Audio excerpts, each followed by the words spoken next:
and get started. Press. So today we are going to be talking about overcoming limiting beliefs. Overcoming limiting beliefs, that is our topic for today.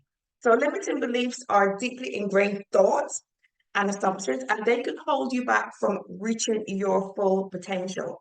They are often negative, but let's face it, they are always negative because who knows of a limiting belief that's positive? Otherwise, it wouldn't be limiting, right? So they're always negative, and they can manifest in various ways in your life. That they can affect your behavior towards friends, family, reacting to a particular circumstance. It can sometimes come from your limiting beliefs. So you know that I like these calls to be interactive. So give me a 1 in the chat if you are ready to hear about the effects of limiting beliefs. Let me see the ones coming in so that I can continue. I know you're ready to hear this. Wendy's ready, Priscilla's ready, Bev is ready. Okay, Belinda, Donna, everyone's ready. Good. And give me a 2 in the chat. Give me a number 2 if you are ready to overcome these limiting beliefs. Are you ready to overcome these limiting beliefs? Hey, drop a 2 in the chat. Donna's ready, Michelle is ready, Wendy's ready, Bev is ready, Priscilla's ready. Let's go, girls. Dania's ready. Let's go. I don't know if I said girls. Have we got any kings on here today? I don't even know. Right, so let's start. Procrastination. How many times have we talked about procrastination? It's a big thing. We all procrastinate about something. So limiting beliefs can lead to procrastination and a lack of motivation, as they may cause you to doubt your ability to succeed or to fear any challenges ahead. Now, what we want to talk about is not just the fact that I keep hitting my clicker, it's not working. We keep talking about the effects of limiting beliefs, but what we really need to know is how to solve them. So overcoming procrastination, how do we do that? When you have tasks, break them down into smaller, more manageable steps, okay? That will help a lot. And set realistic deadlines. So for instance, if you're going to run a 10K race or walk a 10K and you've never walked before, don't expect to be walking 10Ks in a week. You have to build up to it. So set smaller manageable steps to get to your 10K, and then set realistic deadlines as to when you can get to your 10K. Okay. And practice, or another way to get over procrastination is practice self-compassion. And this is something that we also talk about on this call quite a lot. And remind yourself of past successes. What did you do well in the past? And this will also help to boost your confidence. Another thing that you might want to do is create a supportive environment, free of distractions, and surround yourself with motivational reminders and also quotes. So for me, in my little room here, I've got affirmations on my right side. On my left side, I've got my I am wall, sorry. I've got Bible quotes up there as well. I've got motivational pictures. Behind me, I've got my lion that overlooks my shoulder, so I know I've always got something protecting my back. Okay. Clicker, it's gone. So there you go. So that will take you from a point of procrastination into diligence. Next thing we're going to talk about is self-sabotage and imposter syndrome. Again, something that we've spoken about before on this call. Limited beliefs can fuel self-sabotaging behaviors. You just don't believe in yourself, and it will contribute to having imposter syndrome. And this is where you feel like a fraud, even though you know that you're not. Even though there's evidence of your competence, you still feel as if maybe you've only got a promotion because you are a woman. Maybe you've only got invited out because somebody wants to ride in your car. All kinds of stuff. You put it into your head that you're not good enough, okay? But what we need to do is overcome. And how do we overcome that? We have to challenge perfectionism and unrealistic expectations and just embrace imperfection. Embrace yourself as you are, and that will help.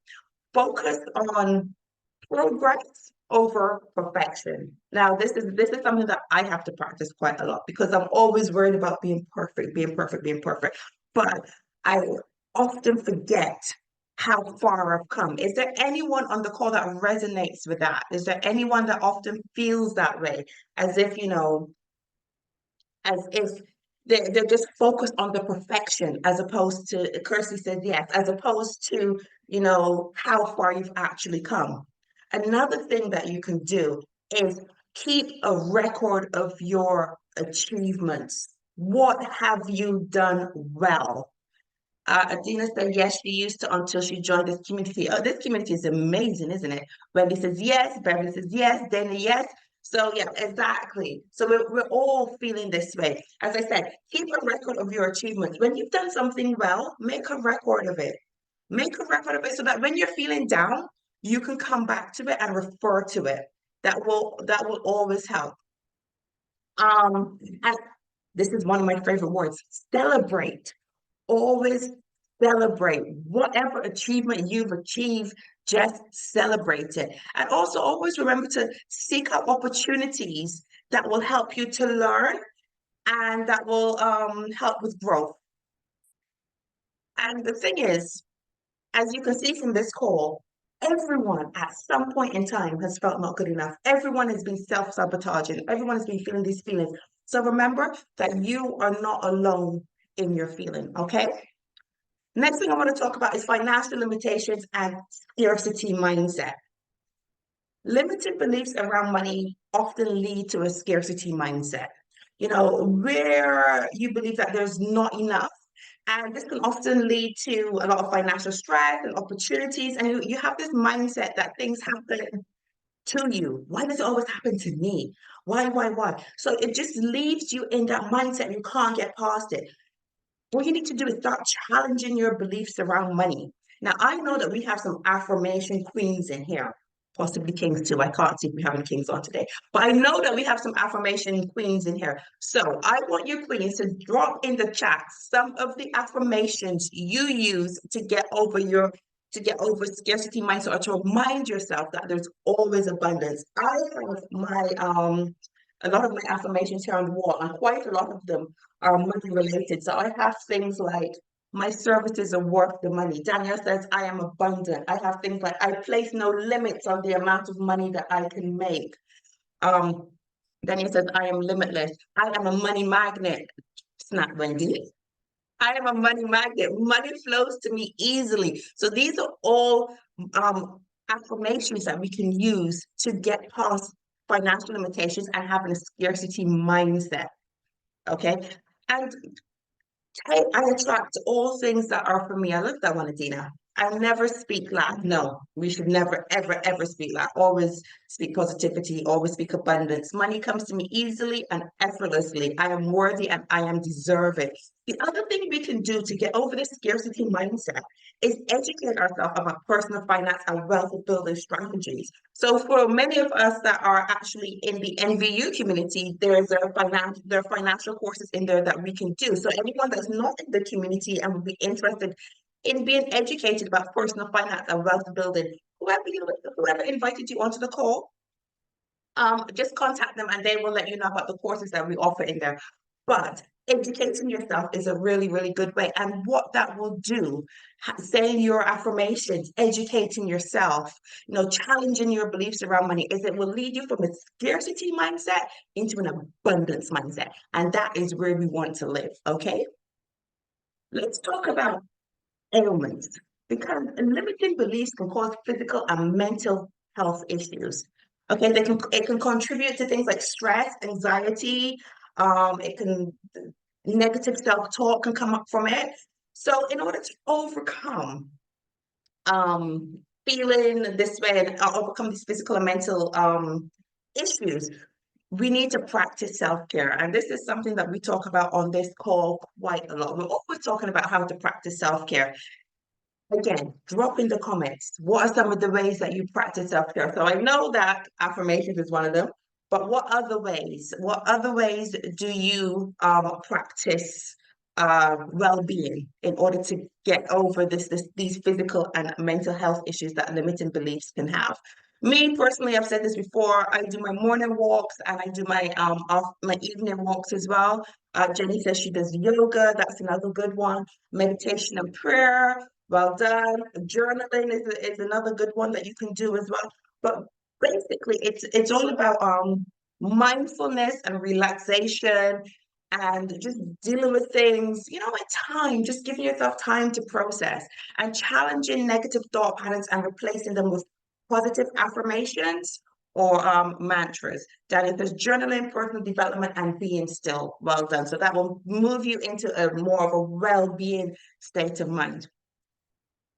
The last one I'm going to talk about, I think is the last one, I can't remember from the slides, is fear. So limiting beliefs can paralyze you with a fear of failure, okay? Preventing you from pursuing your goals and your dreams. But what is fear? There's an acronym for fear. Can anybody tell me what fear stands for? Because we've spoken about this before. So I'm just wondering if anyone can remember. Actually, I think there's lots of them that fear stands for. Let's see if anyone can remember in the chat or remember one of them at least in the chat. But the one that I use fear for is false evidence. I guess that one, snap. False evidence appearing real. That's the one that I use. But face everything on rise. That's another one as well. And I quite like that one too.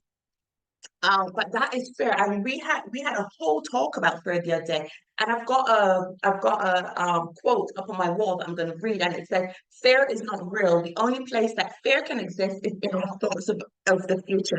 It is a product of our imagination, causing us to fear things that may or may not happen in the future. So basically, we're scared of things that we don't even know.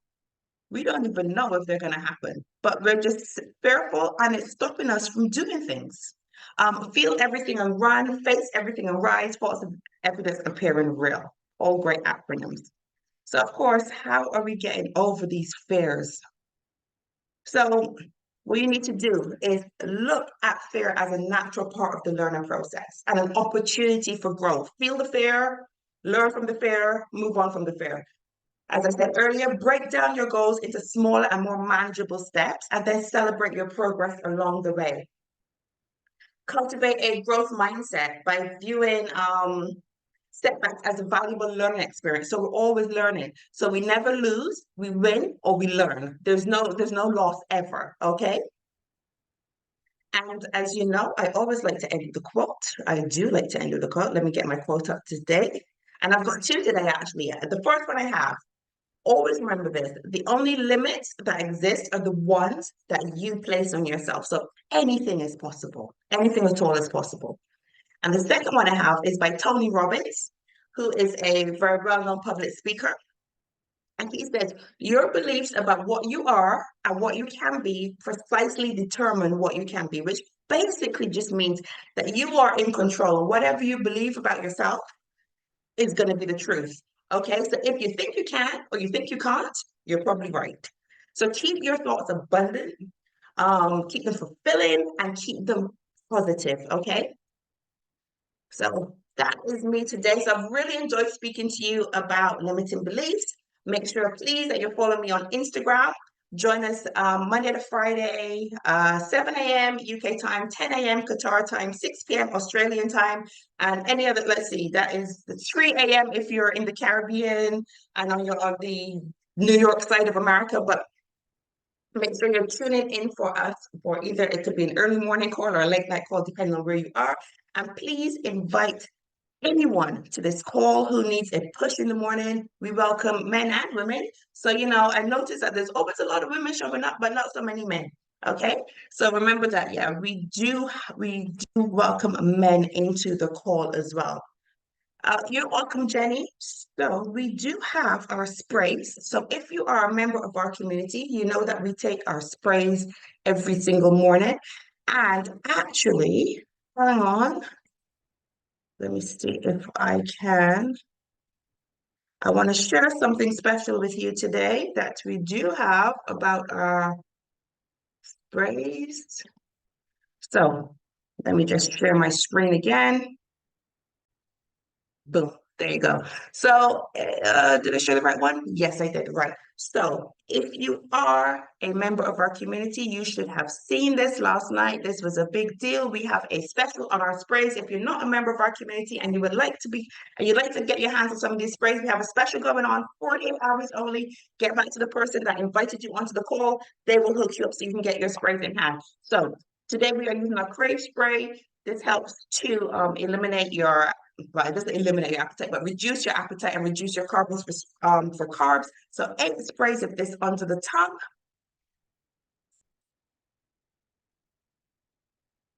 It tastes like caramel and it works.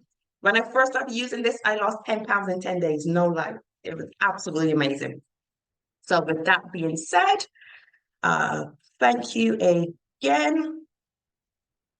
Thank you again for being on the call this morning and join us again tomorrow morning at 7 a.m. And everyone, have an absolutely amazing day. Take care. Bye. Bye. You're welcome, Priscilla. It is an incredible promotion, Wendy. You're quite right. Bye.